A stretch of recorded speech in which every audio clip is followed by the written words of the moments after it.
छत्तीसगढ़ में विष्णुदेव सरकार अपने 2.5 साल पूरे करने जा रही है। साल 2026 शुरू होने से पहले सरकार में बदलाव की जो बयार बही थी, तब भले ही राजनीतिक समीकरणों की वजह से पूरी नहीं हो पाई थी, लेकिन अब वक्त आ गया है जब छत्तीसगढ़ सरकार में बड़े फेरबदल को अमली जामा पहनाया जा सकता है। सियासी गलियारे के विश्वसनीय सूत्रों का दावा है कि इस बार परिवर्तन की आंधी उन सियासतदारों के पैरों तले जमीन खिसकाने वाली होगी जिनकी वजह से इन 2 सालों में सरकार की छवि को नुकसान पहुंचा है। तो कुछ नाम ऐसे भी हैं जिनकी प्रशंसा हो रही है और उन्हें उसका इनाम भी मिल सकता है। नमस्कार, CGNN लाइव में आपका स्वागत है। मैं हूं अभिषेक दुबे। देश के 5 राज्यों में चुनावी शोर थम चुका है और अब परिणाम का इंतजार हो रहा है।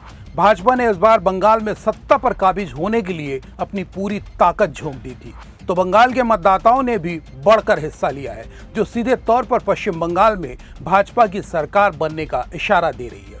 असम में भी भाजपा सरकार की वापसी तय मानी जा रही है। दक्षिण के राज्यों में भाजपा ने फिलहाल वैसी ताकत नहीं झोंकी है जिससे सरकार आ जाए, पर जिन राज्यों में भाजपा सत्तासीन है, आने वाले सालों में वहां पर भी चुनाव होने हैं। ऐसे में भाजपा किसी हाल में गलतियां नहीं करना चाहती जिसकी वजह से हाथ की सत्ता छटक कर विपक्ष को मिल जाए।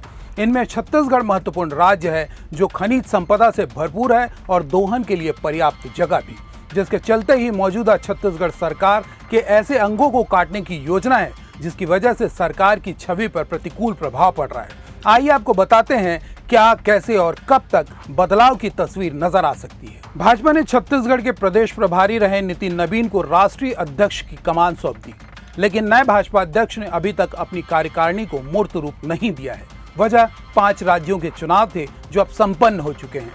4 मई को सभी राज्यों के परिणाम भी सामने आ जाएंगे। इसके बाद सरकार गठन की प्रक्रिया 10 मई तक पूरी होने के प्रबल आसार हैं। इन राज्यों में सरकार गठन के बाद नए समीकरण बनेंगे जिसका स्वाभाविक असर केंद्रीय स्तर पर भी नजर आएगा। लिहाजा भाजपा नेतृत्व 4 मई को घोषित होने वाले परिणाम का इंतजार कर रही है। इन 5 राज्यों में चुनावी नतीजों के आधार पर समीकरण तय होंगे, पर मौजूदा वक्त में भाजपा के लिए छत्तीसगढ़ प्राथमिकता वाला राज्य है। छत्तीसगढ़ में सरकार की कमान इस समय वरिष्ठ आदिवासी नेता विष्णुदेव साय के कंधों पर है। विष्णुदेव सरकार में CM साय के अलावा 13 मंत्री हैं, यानी कैबिनेट का आकार 14 सदस्यों का है, जिस पर विपक्ष ने हाईकोर्ट में आपत्ति दर्ज करा रखी है। बहरहाल विष्णुदेव सरकार के 2.5 साल बीतने को हैं, तो छवि में सुधार लाने के लिए विष्णुदेव सरकार के पास अब भी 2.5 साल का समय बाकी है, जिस पर केंद्रीय नेतृत्व ने विचार करना शुरू कर दिया है। पूरे समीकरण को समझने के लिए एक बार फिर भाजपा की राष्ट्रीय कार्यकारिणी की तरफ जाना होगा, जिसे लेकर दावा किया जा रहा है कि राज्य के 2 मौजूदा मंत्रियों को केंद्रीय संगठन में शामिल किया जाएगा। इनमें एक डिप्टी CM को लेकर दावा किया गया है कि भाजपा अध्यक्ष नितिन नबीन के सबसे करीबी हैं। इसके अलावा वे केंद्रीय नेतृत्व के गुड बुक का भी हिस्सा हैं। वहीं पहली बार के विधायक और मंत्री का दायित्व संभाल रहे स्वयंभू बड़े नेता के नाम की चर्चा है, जो इन दिनों संघ और संगठन के आंखों की किरकिरी बन गए हैं। दावा किया जा रहा है कि उन्हें साइड लाइन लगाने के लिहाज से संगठन का दायित्व सौंपा जा सकता है। आपको याद होगा कि छत्तीसगढ़ में विष्णुदेव सरकार ने जब शपथ लिया, प्रदेश के कद्दावर नेता बृजमोहन अग्रवाल कैबिनेट का अहम हिस्सा थे, लेकिन उन्हें लोकसभा चुनाव में उतारा गया और अब वे रायपुर सांसद की भूमिका का निर्वहन कर रहे हैं। उन्हें लेकर भी दावा किया जा रहा है कि मोदी सरकार में उन्हें महत्वपूर्ण जिम्मेदारी दी जा सकती है। यहाँ पर जीवन में बात जरूर आएगी कि छत्तीसगढ़ से तोखन साहू पहले ही केंद्रीय राज्य मंत्री के तौर पर राज्य का प्रतिनिधित्व कर रहे हैं।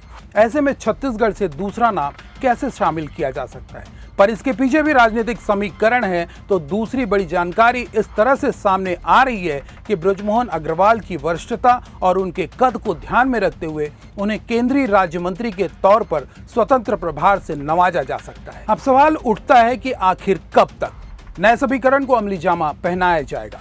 तो केंद्र से लेकर राज्य के भीतर होने वाले जिस बड़े फेरबदल को लेकर दावा किया जा रहा है, जिन संभावनाओं को लेकर चर्चा तेज होने लगी है, उसमें राष्ट्रीय कार्यकारिणी पर 10 से 15 मई के बीच अंतिम विचार हो जाएगा।